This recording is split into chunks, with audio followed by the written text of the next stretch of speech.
पता है, एक दिन मीराबाई बहुत सुंदर ना बात कहती हैं। मीराबाई कहती हैं कि ये जो संसार है ये मुझे पल पल कष्ट देता है, ये जो संसार है ये मुझे पल पल पीड़ा देता है। सेम उसी प्रकार से जैसे मुझ और आप और बहुत सारे लोगों को हमारे मन, हमारे विचार, हमारा ओवर थिंकिंग हमको हमेशा कष्ट देता है ना, कि किसी को हम याद करते तो हमें रोना आता है, कोई हमारा केयर क्यों नहीं करता है, हम उसको कितना दे रहे हैं पर वो हमें तो बदले में कुछ दे ही नहीं रहा है। हम किसी के साथ कभी कुछ गलत नहीं करते लेकिन हमारे साथ कितना गलत हो जाता है। तो मीराबाई यहाँ बहुत सुंदर बात कहती हैं कि ये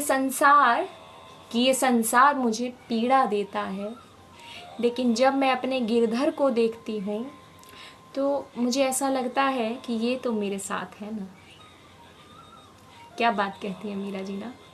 कि जब वो ये संसार मुझे पीड़ा देता है तब मैं अपने गिरधर को देखती हूँ तो मुझे ऐसा लगता है कि पूरा संसार मुझे पीड़ा दे रहा है, लेकिन मेरे गिरधर तो मेरे साथ है ना,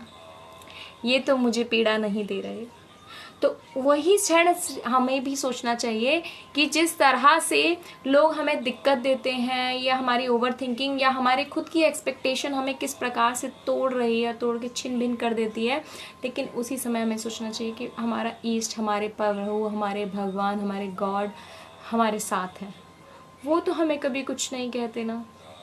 इवन जब हम सबसे थक हार जाते हैं तो मीराबाई कहती हैं, लेकिन जब मैं इनकी तरफ निहारती हूँ तो मेरे को वो संसार की दी हुई सारी पीड़ा ऐसा लगता है जैसे मानो प्रभु ने हर ली। तो सेम एज इट इज़ कि जब हम अकेले बैठते हैं, जब हम ध्यान करते हैं, मेडिटेशंस करते हैं, तो हमें भी यही सोचना है कि हमारे जो भगवान हैं, हमारे जो प्रभु हैं, जो हमारा इंटरनल एक गॉड्स पावर है और जो हमें एक शक्ति भगवान की महसूस होती है हर क्षण हमारे दुखों में, तो वो शक्ति तो हमें पीड़ा नहीं दे रही,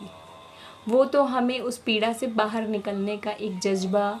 एक साहस देती है। श्री राधे।